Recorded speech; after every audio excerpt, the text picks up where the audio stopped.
Never seen anything quite like this on the East Coast. I would say everybody should get out. Don't bet your life on riding out a monster. An increasing threat of Hurricane Florence on a crash course towards the Carolinas. The evacuation order started yesterday at noon, but you got to be gone by 8 o'clock tonight. Farzad Fazeli has been arrested for allegedly attacking a Republican candidate running for California's 15th congressional district. Tried to stab him with a switchblade while yelling disparaging remarks about the GOP. Brand new text once again between FBI lovebirds Strzok and Page. Months before the election, it appears Strzok and Page were contributing to an op-ed about Russian election interference. And now we're seeing in these text messages that they were shifting the narrative. We need to re-question all of these players.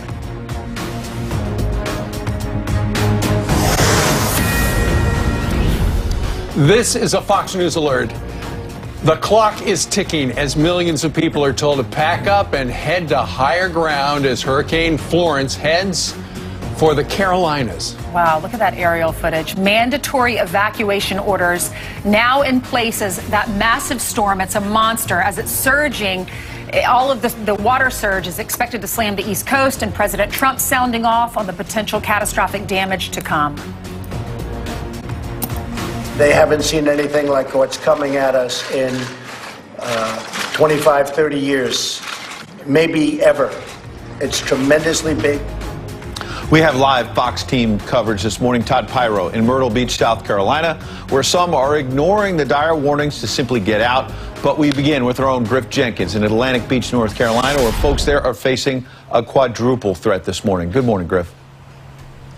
That's right. Good morning. We have all the components, guys, here for a catastrophic, life-threatening weather event that could last for days. Let me show you why. We have the hurricane winds, 140 miles an hour or thereabouts, expected to come across here, and certainly the outer northern bands. You can hear a little bit of a rumbling behind me, I think. That's not quite the storm yet, but you're going to get the storm surge here as well. They're saying 9 to 13 feet. That is unbelievable, as well as expected flooding because of the low-lying inlands. We have 4 rivers here, the Pamlico, Neuse, Newport, and Tar rivers, that was absolutely flooded, devastatingly so, in 2 years ago with Hurricane Matthew. And then you've got the rainfall. If this does indeed stall and put 25 plus inches, it's going to be very dangerous. You know, 2 years ago, there are areas that still have not recovered in Kinston, where the Neuse River is. There's places that were under 25 feet of water. And for the folks that try to stay behind and ride it out here, they need to know one thing, and that is they are likely to be stranded. It is likely to be life-threatening, and that no one is coming to get them. That's why they have the evacuations here. Mandatory. People have got to be out by 8 o'clock tonight in Atlantic Beach and the surrounding Carteret County. The mayor pro tem here in Atlantic Beach, Richard Porter, had this to say. We're asking people to leave. And those that choose to stay, they have to understand that they may not have emergency services available to them to come and rescue them. That's the whole purpose of this mandatory evacuation. Get out of town. It's dangerous. It's a huge storm. The message is serious. It's time to get out, and time to get out now. If you're in Carteret County and the surrounding areas, even though you may see the track going a little south, the northern part of this, the dirty side of this storm, is going to make it quite a life-threatening situation, guys. That's right, Griff. Thank you very much, because the biggest storm surge is just to the north of where the eye goes ashore. Thank you, Griff. That's in North Carolina. Now let's go to South Carolina, where highway crews are working around the clock to clear people, get them out off the coastline. Officials already warning that shelters are not strong enough to withstand this hurricane's wrath. But many people are refusing to leave, and Todd Pyro picks up our team coverage live in Myrtle Beach, South Carolina. Hey, Todd. Hey, Steve, Ainsley, and Ed, good morning to all of you. This place is somewhat of a ghost town. There's a little bit of activity here along 17 right now. But again, you go for huge stretches, minutes, where you don't see a single car. You can hear your voice echoing on a road that is typically filled with people, filled with tourists, filled with individuals hoping to enjoy a golf vacation. That's not happening this week. You can see, like many businesses, this business boarded up, ready for whatever Florence will bring. At least that's what the business owners are hoping. But that said, despite the warnings about the storm of a lifetime, people we spoke with said they're not going anywhere. I am going to stay with my dad's house and see what happens. This is home. This is where I feel comfortable, and right now I don't see any reason to leave. We're staying here. We stayed during Matthew and had a ball right here. I think it's going to wipe out up north further than down here. But we'll stay right here until it washes the building away. We're not scared to lick. Those that heeded the advice to leave hit the roads yesterday, leading to major backups along the South Carolina coast. At around noon, the state reversed the direction of many of the roads, allowing all traffic to move out of the area. An area from Myrtle Beach past Charleston is in the crosshairs. And take a look at this. The sheer size of Florence is the reason why. Besides the hurricane force winds, a life-threatening storm surge of up to 9 feet along the South Carolina coast is a huge concern. And Ed, you alluded to this before. People in Charleston County that want to go to shelters are also facing another major issue. The shelters there are rated for a Category 3. That said, we're expecting something along the lines of a 4, could be a 5.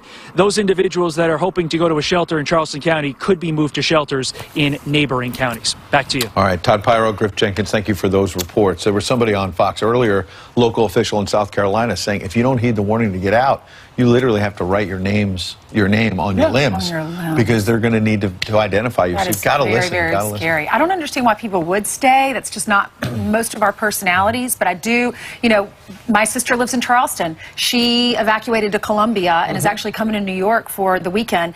And she said a lot of her friends have decided to stay. She only knows about 2 or 3 that are actually leaving. Now, Charleston is a lot farther south than Myrtle Beach is. So Myrtle Beach is going to get hit, it looks like, a lot harder than Charleston will. But we still don't know exactly. There's a lot of uncertainty. It's uncertain where it's going to go. That's right. And I have, you know, I know people who do try to ride the storm out, and then they kind of get caught. You know, we thought it was we were just going to get a little bit. Next thing you know, it's Category 3. It's a Category 4.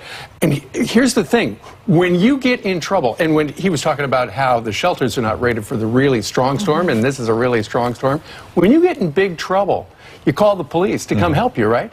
They're not going to come help you because in a lot of places, once it's above tropical storm force winds, the police can't go out over the bridges and things like that because they would be putting their own lives in peril. So you could call the cops and say, hey, I need help. And they'll say, as soon as the storm is over, we're going to come out and get you. That's right. Yep. All right, we've got the governor of North Carolina, Roy Cooper, coming up live right here, 7:30 a.m. Eastern Time. You know, and what he said yesterday was pretty scary. He said, even if you've ridden out storms before, this one is different.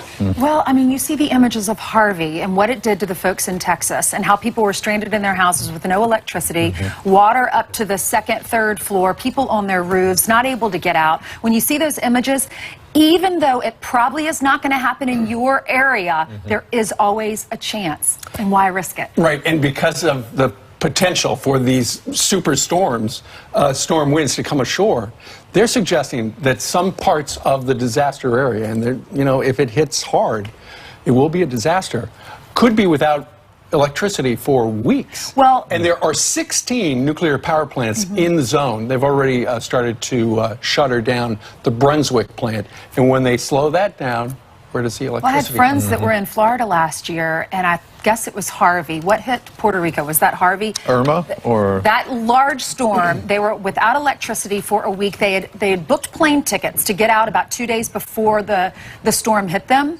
and they weren't able to get out. They canceled those flights, and they weren't able to leave. So they were stuck in their house, no electricity for more than a week. So if your local authorities tell you to get out of the way of that storm, as you look at the eye right there, do it. Please do it. All right. Meanwhile, Janice is going to have the forecast in a little bit, but let's talk politics. We know that Maxine Waters was at an event, giving a speech, receiving an award on Saturday, and the President of the United States went after her after some of the things she said with a tweet. Yeah, about 8 hours ago, he tweeted this late last night. He said, crazy Maxine Waters, after we impeach Trump, we'll go after Mike Pence. We'll get him, quoting her. Where are the Democrats coming from, the president says. The best economy in the history of our country would totally collapse if they ever took control. This is exactly what might motivate the president's allies ahead of the midterms. We're just 8 weeks away now, and you could see some of his supporters saying, look, this is what's going to happen if Democrats take over. Damage to the economy, impeachment, all the rest. And so you've seen Nancy Pelosi and other Democratic leaders publicly and privately say, Maxine, calm down. Let's try to win first, and then you can say what you want after the election. But she can't help herself. Here's what she said over the weekend. They say, Maxine, please don't say impeachment anymore. And when they say that, I say impeachment, impeachment, impeachment, impeachment. I had a conversation here today when someone asked, but what about Pence? If you were able to impeach, Pence will be worse. And I said, look, one at a time. You're not going down, then we'll be ready for Pence. We'll get him too. Well, the thing about Maxine Waters is she's been pushing for Donald Trump's impeachment since before he was actually sworn in. That's right. The new wrinkle is involving Mike Pence. That's unbelievable to me. She's going to go after the president, and then they're saying he's actually more dangerous than the president. Her progressive constituents think that in that small crowd. And then she on stage says now she's going to get President Trump first, then she's going to get Mike Pence. It's not doubling that. What is it? Triple? Quadruple. What's after quadruple? Because she said impeach impeachment. Pretty soon we're going to have to look at the line of succession to the White House. Is the Secretary of State, the Senate President Pro Tem? She wants to impeach the whole She's Agriculture Secretary. She also re-upped her calls to tell you to harass the cabinet members if you see them at the gasoline station or at the department store. But this is serious stuff, because we're going to talk later in the show about people who are facing violence out on the campaign trail because of the kind of thing that's being stirred up here. And again, the political angle here is that there are Republicans nervous about, well, is there a red wave or is it going to be a blue wave? If you've got more loose talk like this, it may just motivate Republican voters ahead of those midterms. We've got Bill McGurn from the Wall Street Journal. He's coming up next talking about how former President Obama was referring to the return to civility in politics. How civil was it not so How long did that last? We'll get reaction from Eric Trump later in the show, too. And his wife, Laura, is from North Carolina, and her parents are right there on the beach. So we'll talk to him about how they're doing. All right, 6:12 now here in New York City, and Jillian has the news. Good morning. That's right. Good morning to you. And a bit of a disturbing story here. And this is the message. I am coming with a gun. Police investigating that chilling message posted on Twitter. An anonymous person threatening a mass shooting at a Make America Great Again event at the Trump International Hotel in Washington, D.C. The account has been removed. And in California, a congressional candidate uses a campaign sign to fight off a man armed with a knife. He would have stabbed me.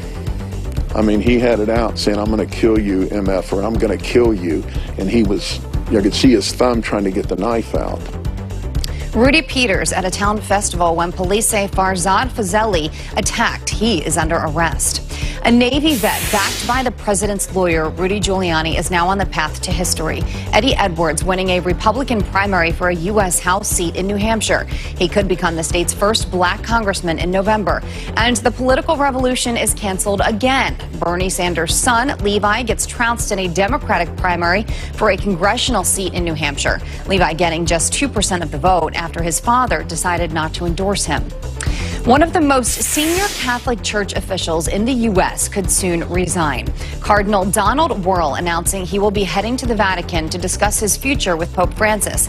The embattled Archbishop of Washington has been heavily criticized since the release of a bombshell Pennsylvania grand jury report last month detailing his mishandling of sexual abuse cases when he was bishop of the Pittsburgh Diocese. Let's look at your headlines. We'll see what comes of that. Indeed. All right. Thanks, Jillian. 13 minutes after the top of the hour, his mom was killed in the 9/11 attacks, and he used the 17th anniversary to send a message to the Democrats, and he's going to join us live coming up.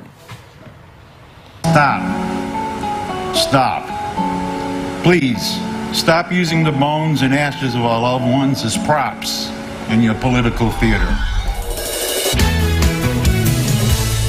As we head to the midterm elections, one theme is a national conversation about restoring civility to politics. But in a new op-ed, our next guest argues Democrats need to stop playing the civility card And that lack of civility started way before President Trump took office. Bill McGurn is a member of the Wall Street Journal editorial board and Fox News contributor. Joins us live here in the big circle on the floor. So we heard from the former president of the United States, Barack Obama, over the weekend, where he was talking about the good old days when people were really civil in politics. Right, and they didn't talk about people bitterly clinging to guns and religion and so forth, Oh, right? wait a minute, he did that, didn't he? And what about Hillary Clinton with the deplorables? Deplorables and irredeemable, not just deplorable, but irredeemable. Look, I'm reminded of this Mark Twain quote: the louder he talked of his honor, the faster we counted our spoons. The more people talk about civility, the more you might want to look at their own behavior on this. You know, when you examine the events of the last week, Bill, in addition to the former president coming out and saying, you know, I didn't really want to talk about politics, but I kind of got dragged into this. You had the Kavanaugh hearings, which were not very civil, and then you had the McCain funeral as well. Right, look, that's what I look at the McCain funeral. I mean, John McCain was a hero. President Trump was just flat out wrong about that. I've been to the Hanoi Hilton. It's just incredible what he went through for his country. But that funeral was a disservice to him because it became a week-long insult to President Trump. And all these people congratulating themselves on their exquisite sense of decency 2 days after John McCain's burial, back at the Kavanaugh hearings, you know, shattering norms and so forth. Look, I think it's fine to talk about Donald Trump being incivil and shattering norms, but apply the standard across the board. Hold up a mirror. Right, and apply it to everyone. You know, I mean, really, the violation of rooms, the accusations. It's you know, he didn't start it. Ask, you know, Judge Bork's family if they think that incivility started with the election of Donald Trump. And what about Sarah Huckabee Sanders? She's just going out for a bite at supper time. And Mitch McConnell, his wife, trying to get into a car and accosted by a group of young men. It's incredible. I guess it doesn't count as incivility if it's directed at Donald Trump or someone that works with him. I mean, Congresswoman Maxine Waters is saying, you know, accost these people everywhere you see them, in a restaurant, in a department store. Is that really the civility project? And then you hear the news about that guy out in California running for Congress, get slashed in the face by somebody who's yelling about Donald Trump. And also, if you wear a Make America Great hat somewhere in the wrong place, you know, you're liable to get a punch in the nose. Sounds like there's a double standard. Right. I think there is. I mean, look, Ann Holthouse, a famous blogger, she thinks all calls for civility are basically an attempt in politics to shut down people with whom you don't agree. All right. Read all about it in the pages of the Wall Street Journal, WSJ.com. Thank you. Bill McGurn, thank you. All right. What do you think about that? Email us, friends@foxnews.com. Meanwhile, his mother was killed 17 years ago on 9/11, and yesterday he used the anniversary to send a message to politicians who are politicizing the tragedy. He joins Ainsley live next. Stop. Please, stop using the bones and ashes of our loved ones as props in your political theater. Nothing says Good morning again. Some quick headlines. Chicago taking one step closer to universal basic income. The outgoing mayor, Rahm Emanuel, forming a task force to consider giving 1,000 families $500 every month. The program would provide monthly payments without any conditions at all. It's seen as a way to combat poverty. And outgoing Liberal Governor Jerry Brown is handing out a goodbye gift as well, in the form of a six-figure salary. Juan Pedro Gaffney admitting to the San Francisco Chronicle his friendship with Brown landed him a job at California's Workers' Comp Appeals Board. The former choir teacher will now be making nearly $148,000 a year. Ainsley? Thank you so much, Ed. The son of a woman who died on 9/11, speaking out at yesterday's memorial with a very strong message to those who politicize the tragedy. Listen. This year, a representative of the House referred to our loss as just another incident. And last week, a senator attacked a Supreme Court nominee and called him a racist for alleged comments after 9/11. Stop. Please, stop using the bones and ashes of our loved ones as props in your political theater. Their lives, sacrifices, and death are worth so much more. That man, Mr. Nicholas Harris Jr., joins us now with more of his message. Good morning to you, Nicholas. Thank you for being with us. Good morning, Ainsley. Thank you. You're welcome. So what provoked you to say those words yesterday? Well, I was thinking about what I might say from my mom yesterday, and in the background were all kind of noises. There were the Kavanaugh hearings, there was the incident at the U.S. Open, a university in Wisconsin, a group of students tried to get the 9/11 memorial display removed there. So with the background, I said, you know, I've had enough. People are hurting, and I just wanted to use my mom's death in love as an opportunity to just ask people to calm down a bit. If you read the response on social media, a lot of people agreed with you. What was your reaction when you read some of those responses, and what were some of the comments that people were making? Well, immediately after my remarks yesterday, my social media started buzzing up, and by the end of the day, I've gotten hundreds of nice letters of support.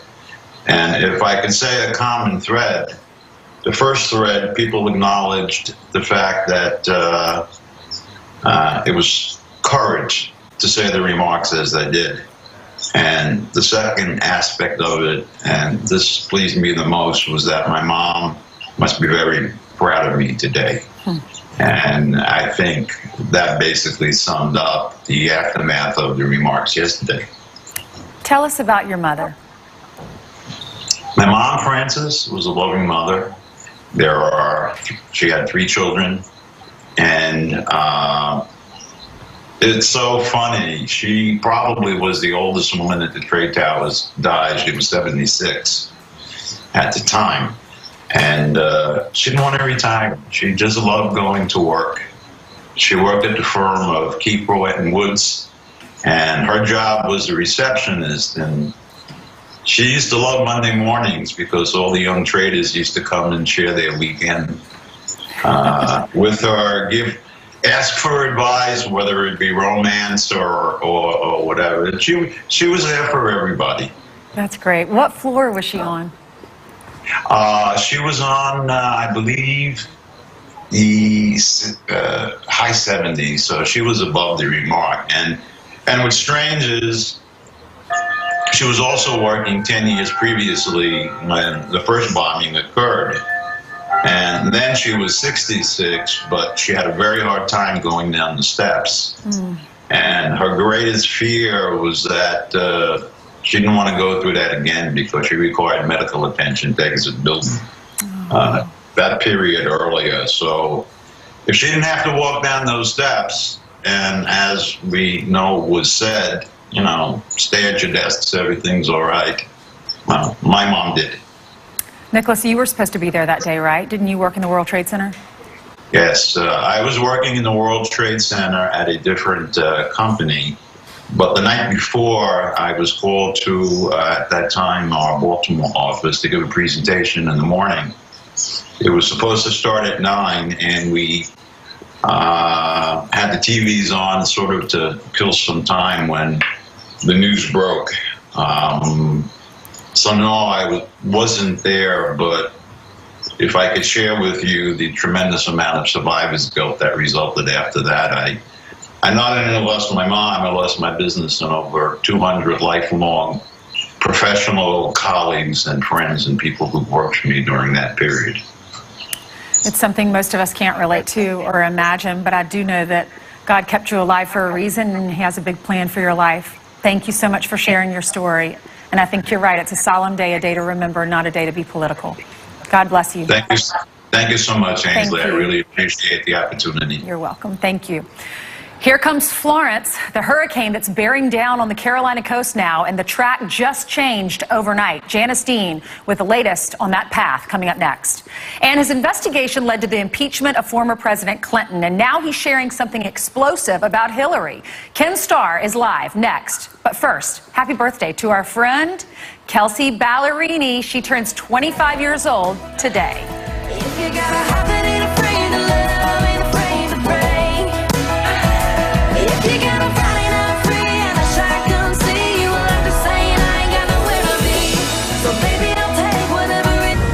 This storm is a monster. It's big and it's vicious. It is an extremely dangerous, life-threatening, historic hurricane. There you got the governor of North Carolina. We're back with a Fox News alert. Hurricane Florence inching closer to the East Coast at 17 miles an hour. Incredible video showing hurricane hunters flying right inside the eye of the storm yesterday. Look at that. Wow. The Category 4 storm heading toward the Carolinas, where millions are now being urged to get out. Forecasters are predicting up to 13-foot storm surges. Some are simply not heeding that warning and choosing somehow to ride out the storm. And Janice Dean, you've covered so many of these. Not a smart idea at this. No, absolutely listen to local officials. And the hurricane hunters, by the way, are out there right now getting statistics on this storm. We think that it's going to be a strengthening storm in the 8 a.m. advisory. So we're still a Category 4. This storm has been a Category 4 for many days now.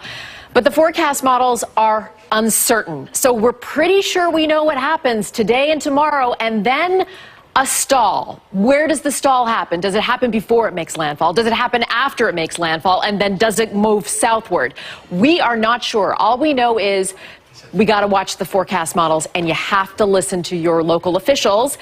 South Carolina, North Carolina, even Georgia needs to watch this. So this is the Euro. This actually doesn't even make landfall. And then it moves back and then pushes into Georgia. So that's one of our reliable forecast models. So that gives you the uncertainty that we are dealing with. But we still have hurricane warnings. And in fact, we're still going to feel hurricane force conditions, major hurricane force conditions along the coast. If it stays off the coast, that is going to be a prolonged event of hurricane force winds, storm surge, and heavy rainfall. Where does that storm stall out? We still don't know. Storm surge, as you mentioned, 6 to 12 feet. We could see higher totals depending on where that eye comes ashore. The northeast side of the storm is where we're going to get the highest storm surge. And the rainfall, again, we believe will be the legacy of the system depending on where it makes landfall. If it stalls, we are going to be talking about this storm Florence for days into the weekend and next week. Stay tuned. Next advisory comes out at 8 a.m. We are on top of it. We'll keep you posted. All right, Okay. Janice, thank you very Still much. Category 4 right now, Yes, right? still a dangerous, potentially deadly storm. And a lot of variables we still Yep. don't know. Absolutely. All right, keep it right here. Thank you, ma'am. Thank you, Janice Dean. Well, it has been 2 decades since the Starr report was released, leading to the impeachment of President Clinton. Now Ken Starr is speaking out with his perspective on the investigation and the Clintons in a new memoir full of explosive new information, including that he considered perjury charges against then First Lady Hillary Clinton. We haven't heard about that. Let's talk to the man himself, Ken Starr, former independent counsel and author of the brand new book, Contempt, a memoir of the Clinton investigation. Ken, good morning to you. Hey, good morning. Thanks for having me. So you considered charges of perjury against Hillary Clinton. Why not? I'll always remember that day because we all sat in a room. We had a draft indictment. We had a very elaborate prosecution memo. In the trade, we call it a pros memo, which laid out all the facts, the charges. We simply did not have sufficient evidence to prove it beyond a reasonable doubt. Well, when you interviewed Mrs. Clinton, when she was interviewed, didn't you get some answers then? We got primarily, not that I recall, I don't remember, and we got it much more frequently than one would reasonably expect. So do you regret not moving forward? Do you think now? We did the right thing, Ed. We really did. We made a judgment. We were around the table, very experienced prosecutors saying, do we have the evidence to prove it? And that's a great protection of the country. You know, charges should not be lightly brought. If you cannot prove the charge, you shouldn't bring it. You were like the Robert Mueller of the day. When I was reading your book, something that shocked me was Monica's reaction when she realized, Monica Lewinsky, when she realized she was set up by Linda Tripp. They were supposed to go to lunch together, right? And then what happened? Well, first of all, as I describe in the book, Monica was encouraging Linda Tripp to file a perjurious affidavit, an affidavit filled with lies, just as she had done. And so we record what's happening, real time. It's clear that she is, in fact, involved in a criminal effort to encourage others to lie. So then she is invited to a room at the Ritz-Carlton Hotel, the 2 adjoining rooms, and we gave her the opportunity to get an immunity deal right on the spot. She was pretty angry about it. She was especially angry at Linda Tripp. expressed that anger in very You colorful said she was terms. screaming and kind of losing it, going crazy. She had a rant, but don't underestimate Monica. She's extremely smart, and she's very, very clever, and she kept a group of prosecutors and FBI agents just sort of standing by much of the day. Her mother arrives from New York. It was really a very dramatic day, and I try to give a sense of that drama in the book. What about Brett Kavanaugh? Because he may be confirmed soon to the high court. And then you saw what happened at those hearings. It got pretty contentious. You had all these protesters, pretty uncivil. But also there's been this charge in recent days that somehow when he worked for you as independent counsel, he was a hatchet man. He was leaking negative information in the media. You say... Partisan attacks, untrue, person of total integrity. Did he deal with the press? On authorization, yes. Did he leak grand jury information? We were totally exonerated of any charge that we had somehow stepped across the line. Prosecutors talk to people, and in fact, one of the things that people I don't think appreciate is the press brings very helpful information to prosecutors. And you have great respect for Judge Kavanaugh, don't you? Oh, absolutely, Ainsley. He is just A+. He's a person of great character. Coach K is just terrific. And you have great regard for Robert Mueller as well. However, some of the partisan Democrats on his team you worry about. I do. We tried, as I describe in the book, when the assault came that you're just a partisan Republican, I said, what do we do about this? So I recruited a very well-known lawyer, great lawyer, former prosecutor, but a registered Democrat who had supported Bill Clinton to be the deputy in our Washington office. For balance. Exactly, for balance, because of the appearance in response to the White House charge that this had become partisan. And then, I guess most famously, I recruited the then legendary, iconic Sam Dash of Watergate fame, who headed the Democratic effort to impeach Richard Nixon. Do you see balance on the Mueller team? I don't. Is that bad? Yes, it is bad. Given the nature of the investigation of the president, you want to take that appearance into account. Now, that having been said, I do have great respect for Bob Mueller. How is that going to end up? What's going to happen? I don't know. Your guess is probably better than mine. But I tell you, I was encouraged by this. The two indictments of the Russian organizations and individuals, right? The 11 individuals, the organization. And I've read the indictments very carefully. Not one suggestion of collusion with the Trump campaign. And George Papadopoulos got 14 days after all the hype. I think we're going to hear more about George Papadopoulos. I'm following that with great interest, and so we'll see. He's kind of suggested that there may have been collusion, but it was not with the government of the United States, Right. but with the Brits. Right. And Judge, do you have confidence in the Inspector General at the Department of Justice that he is going to root out all these bad actors? Total. I do. Michael Horowitz is a person of great integrity. He's looking at Strzok, he's looking at Page, he's looking at all these names in the news. Stay tuned. But there are checks and balances in place. It's one of the things that, as I describe in the book, we didn't have with the independent counsel statute. We're actually in a better place. Judge Starr, good luck with the book. Thanks, Ed. Appreciate Thank you so much. Ainsley. Congratulations. Brand new. It's called Contempt. Thank you, sir. Thank you. All right, straight ahead, a Republican congressional candidate speaking out after fighting off a man trying to stab him. He would have stabbed me. I mean, he had it out saying, I'm going to kill you, MF, or I'm going to kill you. Steve Scalise is a victim of political hate. The House Majority Whip reacts in the next hour. What a story. And as millions are being told to get out of Hurricane Florence's path, heroic first responders are going in. We're live with them next.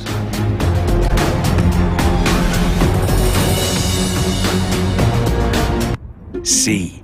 Lines now, Peter Strzok is striking back. The fired FBI agent's lawyer insisting the Bureau was trying to stop leaks and not coordinate them. It comes a day after a new text message between Strzok and former FBI lawyer Lisa Page was revealed, saying, quote, I had literally just gone to find this phone to tell you I want to talk to you about media leak strategy with DOJ before you go. And Elizabeth Smart calls the release of her kidnapper incomprehensible. Wanda Barzee will walk out of prison next week, 6 years earlier than expected. The Utah Board of Pardons and Parole failed to give her credit for time served in federal prison. Barzee and her husband, Brian David Mitchell, were convicted of kidnapping Smart from her Utah home in 2002 and holding the teen hostage for 9 months. Mitchell is serving a life sentence. Let's look at your headlines. Send it down to you guys. All right. Thanks, Jillian. Turning now to a Fox News alert. Millions leaving the Carolinas as Hurricane Florence barrels towards the coast as we speak. But some brave volunteers are driving right into the storm's path. Lauren Blanchard is posted right now in Wilmington, North Carolina, as those heroes answer the call for help. And Lauren, as the people get out, they go in. Yeah, that's right. Good morning, Ed, Steve, Ainsley. The National Weather Service says right now 5.4 million people are under not only hurricane warnings, but also hurricane watches. Take a look at this. This is a board here in Wilmington. Someone wrote this message on a boarded up business. Pray for Wilmington. It had information on shelters and a scripture.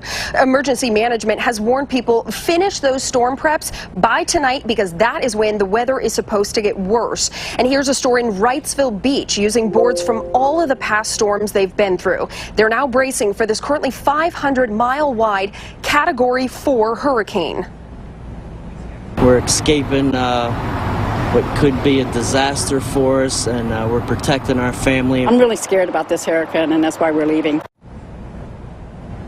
And while many are leaving, there are those who are heading in. The National Guard is activating in states all along the East Coast, and Florida, which was just a year ago dealing with Hurricane Irma, sending first responders to help with evacuations and the flooding aftermath. And those first responders are also helping to evacuate places like hospitals and assisted living homes because, of course, those families or those elderly, those patients need to get out of this area where they are at risk and get to some more of these safer inland areas. A very big day ahead of these folks as Florence gets closer to the mainland. Ed, Steve, Ainsley? All right, Lauren, you're right about that. Thank you very much. Live report from North Carolina. Meanwhile, coming up, President George W. Bush following in Barack Obama's footsteps today, what he's up to that's grabbing some headlines. And Kamala Harris tried slandering Brett Kavanaugh on social media, but she left out two crucial words. Plus, Tommy Lahren is here to call her out. That's coming up next.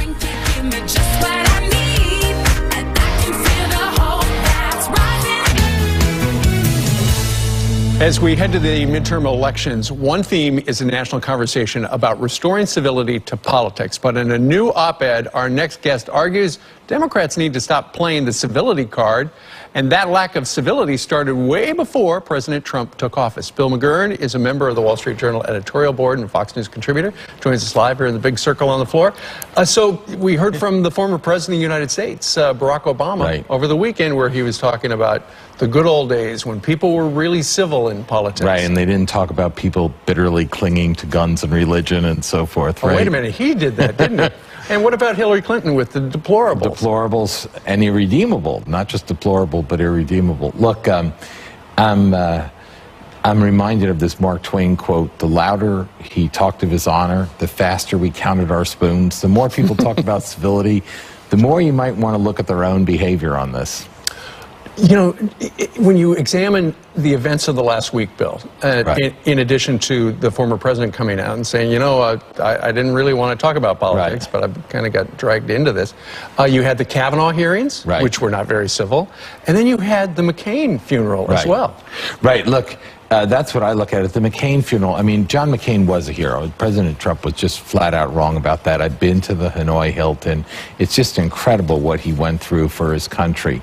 But that funeral was a disservice to him because it became a week-long insult to President Trump. And all these people congratulating themselves on their exquisite sense of decency 2 days after John McCain's buried are back at the Kavanaugh hearings, you know, shattering norms and so forth. Look, I think it's fine to talk about Donald Trump being incivil and shattering norms, but apply the standard across the board.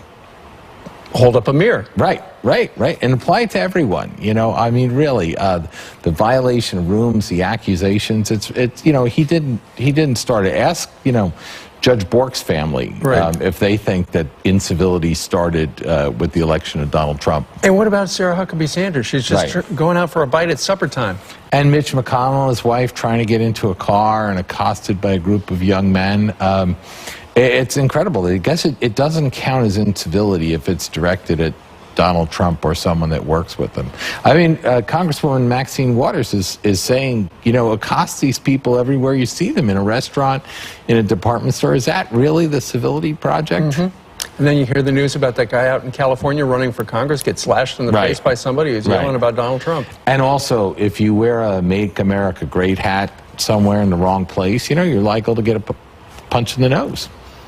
Sounds like there's a double standard. Right. I think there is. I mean, look, Ann Holthouse, a famous blogger, she thinks all calls for civility are basically an attempt in politics to shut down people with whom you don't agree. All right. Read all about it in the pages of the Wall Street Journal, WSJ.com. Thank you. Bill McGurn, thank you. All right. What do you think about that? Email us, friends@foxnews.com. Meanwhile, his mother was killed 17 years ago on 9/11, and yesterday he used the anniversary to send a message to politicians who are politicizing the tragedy. He joins Ainsley live next. Stop. Please, stop using the bones and ashes of our loved ones as props in your political theater. Nothing says